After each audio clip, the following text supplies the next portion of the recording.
में चील रहा करता था। वह चील बहुत ज्यादा दुष्ट था। वह अपनी भूख मिटाने के लिए हर रोज किसी न किसी बच्चे को मार डालता था। पूरे जंगल में खूनी चील का आतंक था। सभी पक्षियां उससे बहुत डरते थे। वहीं दूसरी ओर जंगल में टूनी चिड़िया अपने 2 बच्चों के साथ में रहती थी।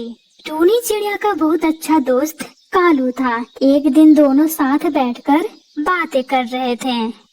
अरे कैसे हो कालू भैया आप?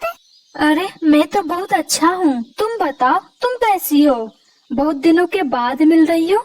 कोई परेशानी है क्या? हाँ कालू भैया, मैं अपने बच्चों को लेकर बहुत ज्यादा परेशान हूँ। अरे लेकिन क्यों? ऐसा भला क्या हो गया? दरअसल भैया, मैं खाना लेने बाहर जाती हूँ और मेरे बच्चे तब तक अकेले रहते हैं और खाना ढूंढने के लिए मुझे बहुत दूर तक जाना पड़ता है और बहुत मेहनत करनी पड़ती है और मुझे उस खूनी चील का बहुत डर लगा रहता है, कहीं मेरे बच्चों पर हमला न कर दे। अच्छा ये बात है। तुम ठीक बोल रही हो। पूरे जंगल में उस खूनी चील का आतंक तो है ही। कालू भैया, क्या आप इसमें मेरी सहायता कर सकते हैं? जब भी मैं खाना लेने बाहर जाऊं, तब तक लिए क्या मेरे बच्चों के पास चले जाएंगे? क्या उस चील से मेरे बच्चों को रक्षा कर सकते हैं आप? बोलिए ना चील भैया। हाँ हाँ, लेकिन इसमें पूछने वाली क्या बात है?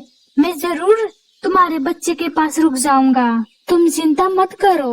फिर टूनी चिड़िया अपने घोंसले में वापस आ जाती है और टूनी चिड़िया भोजन लाने चली जाती है। फिर कालू कौवा वहाँ आ जाता है और टूनी के बच्चों का ख्याल रखता है। देखते ही देखते समय गुजर जाता है। वहीं दूसरी तरफ जालिम चील शिकार करने के लिए निकलता है। मुझे बहुत भूख लगी हुई है। चलो जंगल में जाता हूँ और शिकार करता हूँ। कब से ताजा मांस खाने को नहीं मिला है।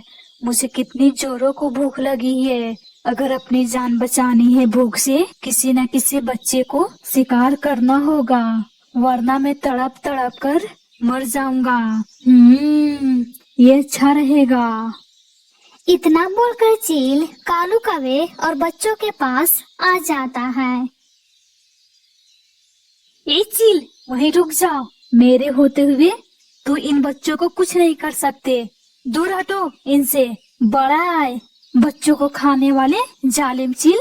तुम्हें थोड़ी सी भी शर्म नहीं आती है बच्चों को खाते हुए? अरे लेकिन कालू कौवे, ये तुम्हारे बच्चे थोड़ी हैं। फिर मुझे क्यों रोक रहे हो? बोलो। अरे मेरे नहीं है तो क्या हुआ? ये मेरे दोस्त के बच्चे हैं और वो मुझ पर भरोसा करके ही निकली है भोजन के लिए। मैं किसी हाल में बच्चों को नहीं खाने दूंगा, समझा? जालिम चील, भूखड़, बड़ा है बच्चों को खाने वाले।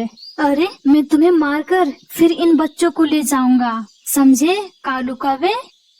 फिर ऐसा बोलकर चील कालू कौवा पर हमला कर देता है। दोनों बहुत ज्यादा लड़ाई करते हैं। लड़ाई करते करते चील कालू कौवा को मारकर घायल कर देता है और पेड़ से नीचे गिरा देता है और दोनों बच्चों को लेकर वहाँ से चील भाग जाता है। थोड़ी देर में जब टूनी चिड़िया वापस आती है तो देखती है कालू कौवा घायल पड़ा हुआ है। अरे कालू भैया, आपका ये हाल किसने किया? मेरे बच्चे वो कहाँ गए? कौन मेरे बच्चे को ले गया? जो कुछ भी हुआ था कालू कौवा के साथ वो सब कुछ बता देता है और ये सुनकर टूनी चिड़िया बहुत जोर जोर से रोने लगती है। वो जालिम चील पता नहीं मेरे बच्चे को कहाँ लेकर गया होगा। मेरे बच्चे पता नहीं किस हाल में होंगे। मुझे जल्दी ही बच्चों के पास पहुँचना होगा। अरे टूनी बहन, वो तुम्हारे बच्चे को वो अपने घोंसले में ही ले गया होगा। तुम भला उसका अकेले मुकाबला कैसे करोगी? वो तुम्हें मारकर खा जाएगा टूनी बहन। लेकिन मैं हाथ पर हाथ धर के तो नहीं बैठ सकती ना। लेकिन जो भी हो, मैं अपने बच्चों को बचाऊंगी उस जालिम चील से। मुझे कुछ ना कुछ करना ही होगा।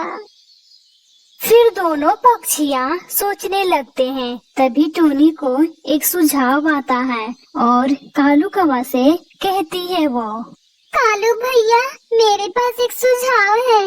बस मैं जैसा कहती हूँ आप वैसा करते जाइए कालू भैया, ताकि मेरे बच्चे का जान बच सके। इतना बोलकर टूनी चिड़िया चील के घोंसले की तरफ चली जाती है। कालू कौवा भी टूनी के पीछे पीछे चला जाता है। इधर चील का घोंसला बहुत बड़ा था और बच्चों से कहता है वो, देखो बच्चों, तुम दोनों देखने में कितने सुंदर दिख रहे हो। मन तो कर रहा है मैं तुम दोनों को खा जाऊं, लेकिन ऐसा मैं नहीं करूँगा। रात को सबको पकाऊंगा एक साथ, फिर तब खाऊंगा। खाने में बहुत मजा आएगा तुम दोनों को।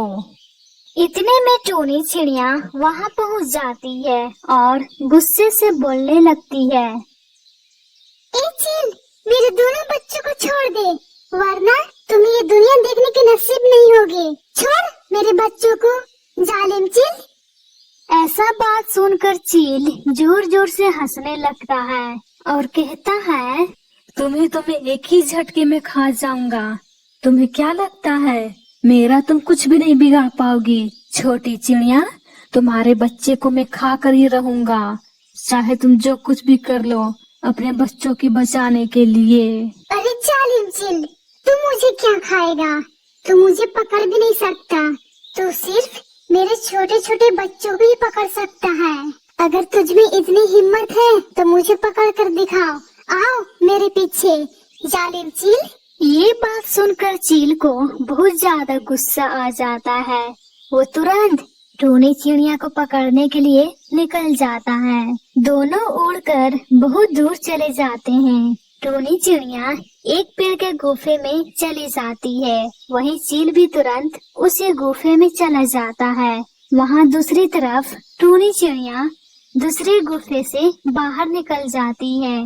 वहाँ टूनी चिड़िया एक पेड़ की टहनी को उठाकर चील पर फेंक देती है। तभी वह पेड़ की टहनी चील के सर पर लग जाता है और खून बहने लगता है और चील घायल हो जाता है। फिर चील जमीन पर गिर पड़ता है और वहाँ टूनी भी भाग जाती है। अरे मैं तो मारा गया, हे ईश्वर मुझे बचा लो। न जाने ये छोटी चिड़िया मुझे कहाँ फंसा दिया। इस छोटी चिड़िया को मैं नहीं छोड़ूंगा।